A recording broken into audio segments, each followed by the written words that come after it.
Сәлем балалар, қалдарың қалай? Бүгін бізде қазақ тілі сабағы 2 сынып 116 сабақ.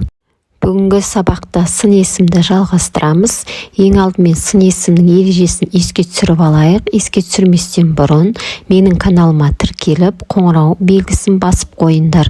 Жаңа сабақ шыққанда сендерге барып тұрады. Сын есім ережесін еске түсірейік. Сын есім заттың сынын, түсін, сапасын білдіреді. Сын есім қандай, қай деген сұрақтарға жауап береді.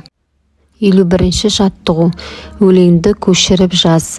Сын есімдерді тап, оларға сұрақ қой. Сын есімнің қай сөз табымен байланысып тұрғанын тап. Асау өзен арқырап, асқар таудан дүркіреп, айдын жатыр жарқырап, алды дала бір түлеп. Қасым Аманжолов. Өлеңдегі сын есім асау сөзі және асқар сөзі қандай сөз табымен байланысып тұр? Зат есіммен байланысып тұр. Асау өзен. Қандай өзен? Асау өзен. Қандай таудан? Асқар таудан. Өзен не? Және тау не? Зат есім болып тұр. Яғни зат есіммен байланысып тұр. 52-ші жаттығу. Суреттерге қарап, онда нелер бейнеленгенін айт. Суреттегі заттардың белгілерін ата. Көлемін, түсін, пішінін, дәмін. Өзің қалаған бір сурет бойынша сипаттау мәтінін құрастырып жаз. Сын есімнің астын сыз. Суретте алмұрт, құлпынай, лимон, сәбіз, шие берілген. Алмұрттың көлемі орташа, түсі жасыл, пішіні сопақша, дәмі тәтті.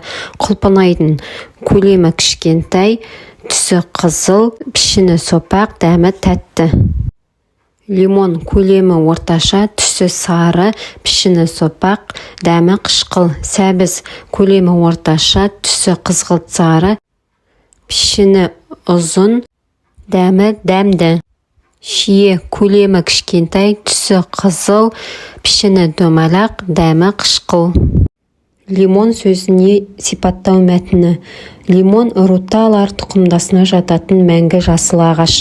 Шыққан жері Үндістан. Жабайы түрі жоқ, қолдан өсіріледі. Биіктігі 3-7 метрге дейін жетеді. Бұтақтары тікенекті, жапырағының жоғарғы ұшы үшкірленген. Пішіні жұмыртқа тәрізді, шеттері ара тісті болып келеді. Сипаттау мәтініндегі сын есімдер. Жасыл ағаш. Қандай ағаш? Жасыл ағаш. Жабайы. Қандай түрі жоқ? Жабайы. Бұтақтары қандай? Тікенекті. Пішіні қандай? Жұмыртқа тәрізді. Шеттері қандай? Ара тісті. 53-ші жаттығу. Сын есімдер қатарын тап. Бірінші қатарда күрек, шеге, жасыл, келу сөздері берілген. Бұл қатар жатпайды сын есімдерге. Бұл жерде тек қана бір-ақ сын есім бар, жасыл деген.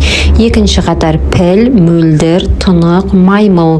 Бұл қатарда жатпайды. Бұл екінші қатарда тек қана екі сөз берілген сын есім, мөлдір және тұнық. Үшінші қатар терең, жарық, қызыл, қою. Үшінші қатар сын есімдер қатарына жатады. Қандай терең, қандай жарық, қандай қызыл, қандай қою.